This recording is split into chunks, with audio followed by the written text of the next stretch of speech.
po na nag-o-obey tayo sa ating Panginoon, may palagi itong kaakibat na blessing. So, bago po tayo dito, may share lang din po ako na ano lang din po, parang experience ko lang din po. Yung na-share ko po kanina sa doers po, yung nag-ipon-ipon po kami dyan kanina na ano po, kasi po may research po kami and may, ang respondents po, kailangan po kasi namin mag-interview doon. At ang respondents po na napili namin is mga taga-Dampol first. So, kailangan po namin interviewin yung mga taga-Dampol first regarding sa topic namin. So, sabi ng teacher namin na 50 respondents ang minimum. So, kailangan po namin mag-interview ng 50 katao. So, yun nga po, yung isa ko pong kaibigan, yung isa ko pong kasama sa grupo, para kasi pong nakukumbinsi na po siya sa kapangyarihan ng panalangin po. Kasi po nung nag-title defense po kami, nilid ko po sila sa prayer bago po kami mag-start ng title defense. And by the grace of God po, na-defend po namin yung title po namin na yun. So dun pa lang, parang nakumbinsi na siya, kaya pala natin na depensahan yun dahil ginabayan tayo ng Diyos dahil nga dun sa panalangin na ginawa namin. So sa 2 days po na pag i-interview po namin, every time na mag-start po kami, nananalangin po talaga ako na Tapos sa nga rin po, sa awa ng Diyos po, sa guidance po na binigay ng Lord, first day and second day, wala po nang reject sa amin na parang ayaw po magpa-interview. So doon pa lang po makikita po natin yung blessings ng Panginoon, lalo na pagka po may mga kilos po tayo dito sa lupa na nanghingi po tayong guidance sa Kanya. And yung pinakagusto ko po na nangyari dahil kaya ko po i-sinishare to. Kasi po nung pauwi po kami, nasiran ko po sila ng Word of God. Then, yun nga po, sobrang tuwa po ng Holy Spirit ko nun. Kasi po, di ba yung iba pagka po nagsishare po tayo ng Word, parang nagpapakita sila na naboboard sila, ganun. Parang, pero po, kakaiba po itong nasiran ko po na ito. Kasi nga po, habang nagsasalita po ako, nakangiti po sila. Tapos tuwang-tuwa po sila na sinesiran ko sila ng ganito, So sabi ko, thank you Lord. Kasi po, meron pa po pala talagang mga batang kaedad ko na pagka binasahan mo or siniran mo ng salita ng Diyos is willing pa po sila makinig. Tapos nung hinatid po nila ako dun sa harap ng bahay po namin, hindi pa po kami tapos. So siguro po, mga pagdating po namin dun, 5 to 10 minutes pa po kami nag-uusap about po sa Word of God. So yun nga po, nalaman ko po talaga na interesado sila kasi tumigil po talaga sila. Then yun nga po, sinirang ko po sila, yung Romans Road po, nagamit ko. Tapos yun po, and sabi nila, Jasper po kasi, di ba? Jasper, parang gusto pa namin mag-aral about dito. So, yun nga po, ang nakuha ko pong idea, yung mga tinuturo po ni Ma'am Lu na aralin 1 to 12. So, nagbabalak po ako na turuan po sila dun sa room, magba-Bible study po kami sa room. Yun po, gagamitin ko po yung na po yun. So, going back to our topic po, di ba sinabi ko nga po kanina, sa bawat pagsunod po ng tao sa Diyos ay palaging may nakaakibat na gantimpala. Isipin niyo po yung faith po ni Abraham na ipinakita niyo po niya dito sa story na to is kakaiba po talaga kasi di ba po, God tested him na kung kaya niya ba talagang i-sacrifice yung own son niya para sa kanya. Di ba? Wait lang po. Tapos po yung kung sa mga normal na Kristiyano po yun, kinausap ng Diyos na sige nga, ihandog mo sa akin yung anak mo. Parang yung iba po, hindi na lang po susundin kasi anak niya po yun eh. Parang siyempre po iba po yung pagmamahal natin sa mga anak. Alam po namin yung mga anak na mahal po talaga kami ng mga magulang namin na parang kahit sila na po yung mapahamak, wag lang po kami. Pero ito pong si Abraham, dahil sa pananampalataya niya sa Diyos, iba yung ginawa niya. Kundi yung iba, di ba po, kung sa normal na Kristiyano po yun, hindi po yun, magdadalawang isip po yun kung susundin niya ba ang tinig ng Diyos sa kanya, bakit parang magkakaroon siya ng question sa isip niya na, bakit sa dami-dami pang tao, bakit yung anak ko pa yung kailangan ko ihandog? So, sa mga normal na Kristiyano po yun. Pero po sa kaibahan po, dun kay Abraham na, gumawa po niya, sinabi po dito sa word na bumangon pa po siya ng maaga para i-prepare po at pumunta doon sa Mount Moriah na sinabi ng Diyos. So yun nga po, yun po, sinunod niya po yun tapos maaga pa po siyang bumangon. So makikita po natin yung obedience na pinamalas po dito ni Abraham. So yun po talaga is faithful man po talaga siya. Kasi po makikita po natin na sa anak nga po, anak ko to, ba't isasakripisyo ko, di ba? So yun nga po, nung pagkarating po nila dun sa Mount Moriah, di ba? Nagtanong si Isaac na nandito parang prepared na po yung apoy, yung mga panggatong po. Nasan po yung ihahandog? Tapos sinabi po dito na saan pong verse 'yon na itan po Basta doon po sa story po na sinabi ni Abraham na ang Diyos ay magpo-provide ng ihahandog niya. Ihahandog natin para sa kanya. So yun nga po, habang sinasabi niya po yun, parang tinatalian niya na po si Isaac. So syempre po, parang mas iisipin po ni Isaac, magpo-provide, ba't parang ako yung iyahain, di ba? Kasi kung sa po yun, parang siguro na kinakabahan na po si Isaac. Kasi nga po, si Abraham po, posible po na parang meron po siyang thought na yung parang bakit anak ko pa, pero po mas malaki yung or mas malakas yung pananampalataya ni Abraham sa Diyos, na kahit sa anak niya po is kaya niya pong ihain para po sa Diyos. And yun nga po, yung sa story po, kung naintindihan po natin, nung si Abraham po is nakalatag na po or parang nakahiga na po dun sa parang yung nakapatong na po siya din yung then papatay na po siya ni Abraham. Siguro po iyak-iyak po talaga yun. Siyempre po, anak mo, papatayin mo po. Then nung pagbubuhatan ng kamay ni Abraham si Isaac, parang may tinig na mula sa langit na huwag mong pagbuhatan ng kamay ang iyong anak. Na siyempre po, siguro po kung napanood na po natin yung mga pinapalabas po tuwing yung mahal na araw po, yung ganun, parang makikita po natin doon si Abraham, umiyak po talaga. Siyempre, kinabahan po yun. Paano kung natuloy niya yun, sinabi ng Diyos na huwag pagbuhatan ng kamay yung bata, di ba? So niyakap niya si Isaac nun. Tapos, yun nga po, di ba sinabi po ni Abraham kanina, yung faith po niya na maghahandog ang Diyos ng korderong ihahain natin para sa Kanya. Tapos yun, galing sa tinig sa langit, sinabi, merong lalaking tupa sa iyong likod at parang kayo na yung sa ayun yung ihahandog niya. So, sa story po na to, parang tinesting po talaga ng Diyos yung faith po ni Abraham na kahit anak mo ba, kaya mong isakripisyo para sa akin. So, yung sinabi dito na parang si Lord talaga, sinabi niya na hindi mo pinagkait yung anak mo sa akin, parang ganon. So nga po, sinabi ko kanina, sa bawat pagsunod ng Kristiyano ay meron po itong nakaakibat na blessing sa dulo. At sinabi po niya dito na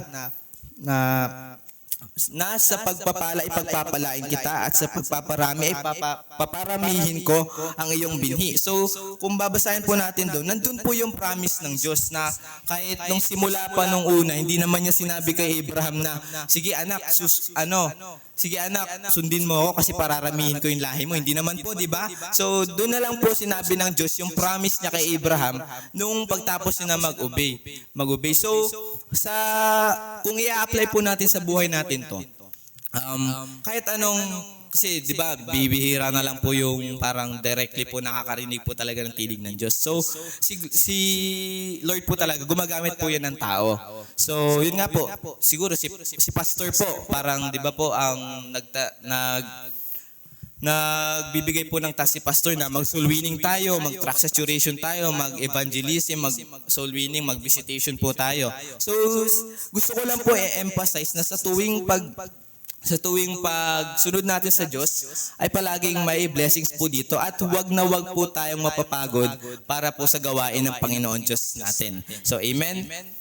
So ano po talaga, nandun po at may promise ang Diyos sa atin na sa every time po na obey tayo, di ba? Laging may kaakibat na blessings. Tapos tungkol naman po dun sa may sa may soul winning, yung sinabi po sa sa Matthew 28 verse 19 to 20 na go ye therefore and teach all nation and baptize them in the name of the Lord Jesus Christ. Tapos may sinabi siya sa dulo, and I will be with you until the end of the world. So ganun po yung blessings po na binigay po ng Diyos sa atin, na ang encouragement lang po na ibibigay ko sa inyo, sa mga tao po na nandirito, wag na wag po tayong mapapagod sa pag-attend po ng church every Sunday, sa pag-pray po, sa pag-tithes and offering. Basta po para sa Diyos, dapat po Gina G po tayo dyan. Parang go na go po tayo dyan. Kasi parang hindi naman po, in the end, parang hindi naman po masasayang yung mga efforts natin na binigay natin para sa gawain ng Diyos. Kasi di ba lagi naman pong may promise po ang Lord pagka nag-obey. Di ba? Ayun nga po yung dun po sa Matthew 28 na go ye therefore, and meron siyang promise sa dulo, ano po yun? Na I will be with you always in the end of the world. So sobrang ganda po nun. So sa every time po na na magsa-soul winning po tayo ganun, kahit mag-isa ka lang po, lagi pong nakaakibat yung Diyos po dyan, lagi na gumagabay po ang Diyos sa atin dyan. Na yun, kaso po kailangan, every time na mag-obey po tayo, kailangan po natin mag-ask ng guidance po para po may guidance po tayo, and wala pong maging hindrance po sa mga ginagawa natin para sa Diyos. Na yun nga po, yung isama ko na lang din po yung, kasi po kasama rin naman po to sa pag-obey kay Lord. Meron po dito na, hindi ko lang po maalala yung pangalan kung sino, basta po nag-track saturation po kami nun, tapos may nag-reject po sa kanya na isa na parang sabi niya, parang na-offend po talaga yung feeling niya nun, kasi nung sabi niya, nagtatracks lang naman ako, bakit parang ni-refuse pong ganon. So, yun nga po, sa paglilingkod po natin sa Diyos, may mga tao po talagang ayaw makinig basta tungkol sa Diyos. Kung based po sa experience ko, nung nag-interview po kami, parang pag sa mga ganong bagay po, Gina G po yung mga tao. Parang sa out of 61 na in-interview namin, nag-accept sila lahat na interviewin namin. Pero kung sa Word of God yun, parang iilan lang po yung magpapa-interview or makikinig po basta sa Word of God. So, sa paglilingkod po natin, kasama po yung mga balakid na yun. So, yun po yung sinasabi na pagka ni-refuse ka na huwag tayo mapapagod, sasabihin natin sa sarili natin, nire-reject lang naman ako, bakit pa ako magpapatuloy? Mali po yun. Kahit po anong mangyari, magpatuloy po tayo sa grace ng Panginoon at sa knowledge po na binibigay ng Diyos po sa atin. So, wala po tayong any reasons na wag pong i-obey ang salita ng Diyos, kasi di ba sa lahat ng pangangailangan natin sa araw-araw, sino po ba yung nagugutuman po dito? Di ba? Wala naman po. Kasi nga po, nandyan po talaga yung blessings ng Panginoon sa araw-araw po na pangangailangan po natin. Tapos, yun nga po, di ba? Kasi po minsan po, yung family po namin, share ko na lang din po, di na po ako lalayo ng example, na alam po namin mga anak na medyo minsan financially unstable po kami. Pero yung blessings po, nakakakain po kami ng 3 beses sa isang araw, may pagkain pa po para sa aso. So, tingnan po natin yung blessings po na yun, na parang hindi lang po sa amin, kundi para rin po sa mga alagang aso namin. So, tingnan po natin yung blessings po na yun na binibigay ng Diyos sa atin. Tapos yung tungkol naman po sa school. Kasi yung research po na yan, parang nagda-doubt po ako sa sarili ko na kaya ko ba talaga? Kaya ba talaga namin to as a group? Pero tignan nyo po, ang pinag-pray ko po, 50 respondents po, pero ang binigay ng Diyos, 61. So basta pag mag-pray po basta pag inilapit po natin yung mga gusto po natin gawin sa buhay, kailangan po namin gawin, parang ang Diyos hindi magbibigay ng sakto parang may laging extra pa po yan. Diba? So yung sa giving naman po, giving po tayo kasi kasama rin naman po. Kasi po, honestly po, yung sharing ko po talaga ngayon, parang maiksi lang po talaga to. Si Pastor po sinabi, habaan ko no, parang yung topic po natin, imbis na paganon na po ng paganon kasi ang dami pong pumapasok na idea sa isip ko.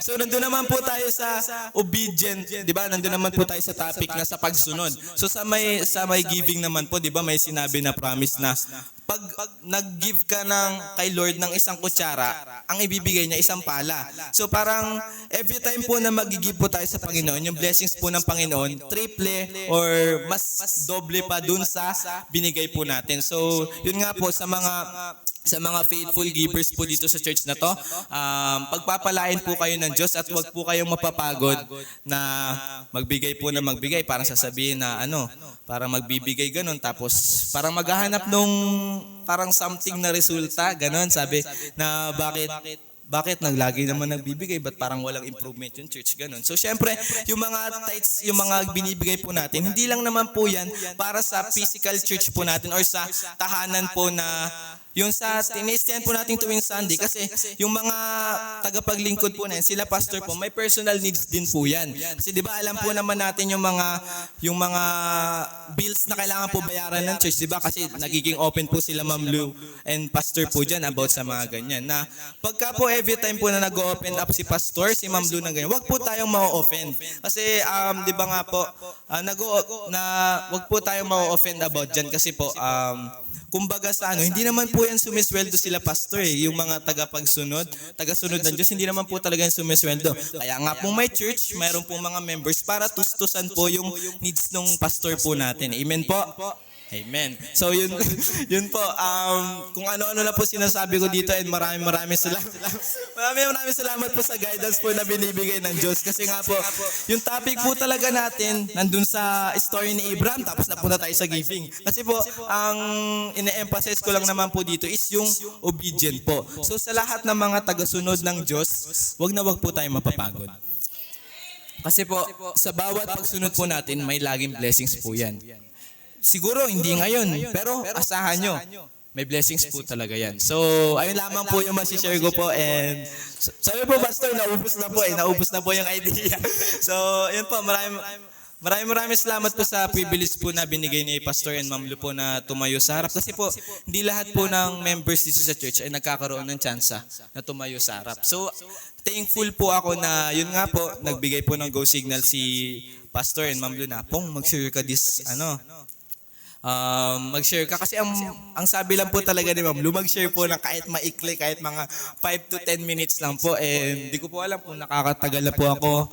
Pero basta po, sa pag-preach ko po ngayon, although konti lang po yung na-prepare ko na lessons, pero po dahil po alam ko po na ginagabayan po ako ng Diyos na yun sa lahat po ng sinasabi ko is galing sa Word of God. Yun nga po, yun po, nararamdaman ko po yung guidance ng Diyos sa atin. And maraming salamat po. Sana po is may na-gain po kayo na naaral po dito sa pinagsasabi ko kasi